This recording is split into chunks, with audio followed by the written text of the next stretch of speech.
afternoon, Apostle. Good afternoon, everyone. Good afternoon. My question is around the sovereignty of God, faith, but I'll just read from here. Why does it look like God answers some people faster than others?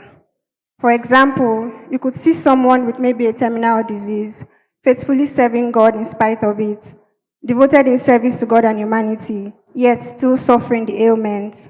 However, another newly converted or even unbeliever could be healed of the same condition right before their eyes or worse through their hands. Did you say or worse? All right. Okay.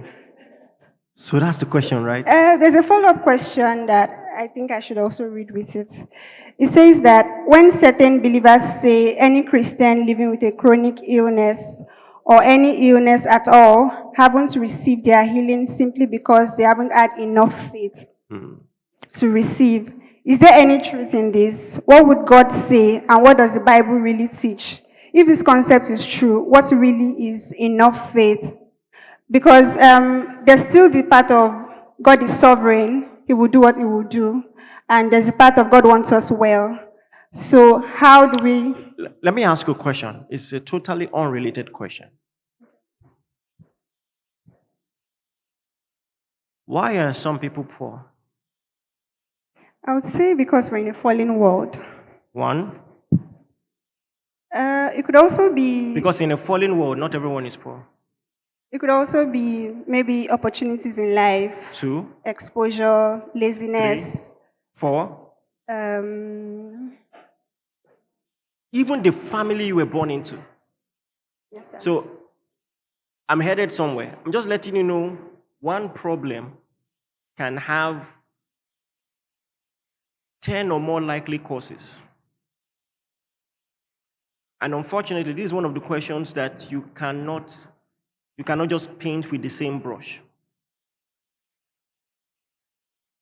I'm going to give you a generic answer. First and foremost, in the timetable of God, it is very hard to define concepts such as late. It's very hard to define concepts such as late.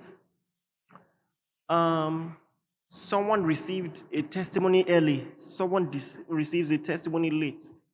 How do you define that? Someone got married early. Someone got married late. How do you define that? Someone received a child early. Someone received a child late. How do you define that? Now, in retrospect, from what you understand from the prophetic history of the Bible, did Elizabeth have a child late? No. Because it so happened that the timing that the child came, I give this example all the time, the timing that the child came, even though you might consider it late from a biological, sociocultural construct, was the Kairos time so that he can fulfill his destiny as the forerunner of the Messiah. So until it is time for the Messiah to be born, Elizabeth is going to wait. Now, the Bible tells us, and that proves like the second part of your question, Elizabeth wasn't doing anything wrong. She and her husband were righteous, loving the Lord, serving the Lord faithfully, but they were barren. And the reason that was actually because the child they were going to have was so special. You see, this is the kind of, limited view that our finite perspective bestows on us. So somebody will see that delay and think there's a problem. Somebody who is looking with prophetic lens will say, wow, something big is about to happen. Are you getting what I'm saying? Yes, sir. And so that's why Jesus gives a generic, helpful perspective to suffering. I think in John 9, when they said, this guy was born blind. Who sinned? Sometimes we want to say, okay, this is why it happened, this is why it happened. And Jesus said, never see it that way. See that this is an opportunity for the glory of God to be revealed. Do you understand what I'm saying? So as someone who is administering healing or encouraging people, every time there's a problem, don't think it's a flaw, in the faithfulness of God. It's quite a stretch. It's quite a conclusion to arrive at from down here. Our perspective is so limited. You get what I'm saying? So don't see it as a flaw in God's faithfulness. Pray for the person, encourage the person, and all of that, and understand that God can get glory from so many ways. You see, let me tell you something. When Jesus said he was going to die, and Peter held him and began to rebuke him, he was being sincere. He was being sincere. And Jesus had to say, "Get thee behind me, Satan." Because we have a straitjacket way of interpreting, a woeful situation, a hopeless situation. I'm going to put it this way. Don't get me wrong. Somebody said, am I allowed to put it that way? If Kubams Azuko has a driver who is driving him around, he's blessed enough to pay the driver. It tells you that despite his physical limitation in his sight, he has vision enough to give him direction. Are you getting what I'm saying? Yes, sir. A vision strong enough that someone with eyes, walking eyes, is serving him. And that doesn't take away the dignity of labor in being a driver. Are you getting what I'm saying? Yes, sir. So, and there are many musicians with walking eyes who are not as accomplished as he is.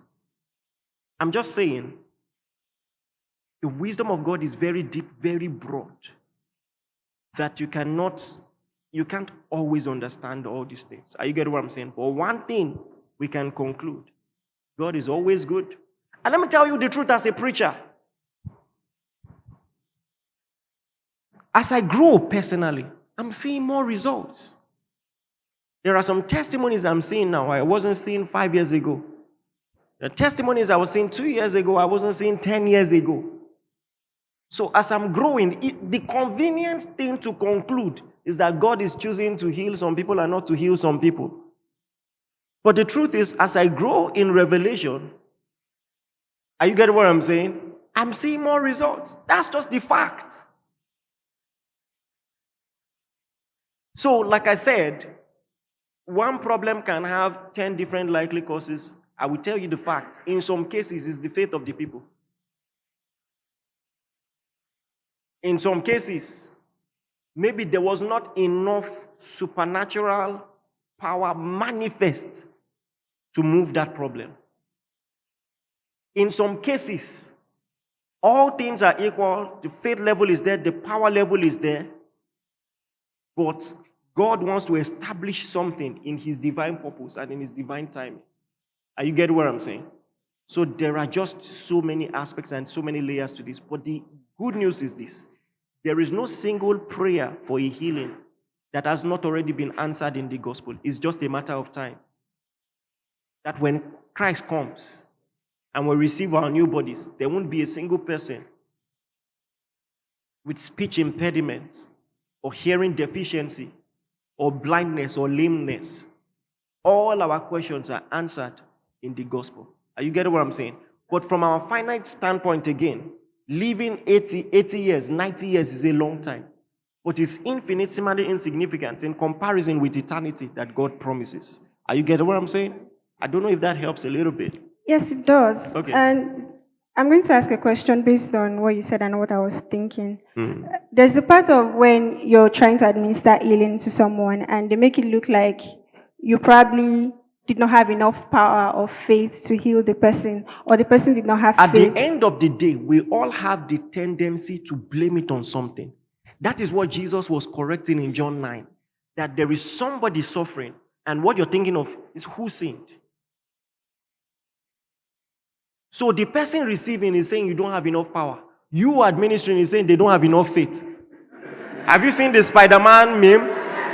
Everybody is pointing a hand. Do you get what I'm saying? It's a human tendency. You get what I'm saying? And sometimes it's because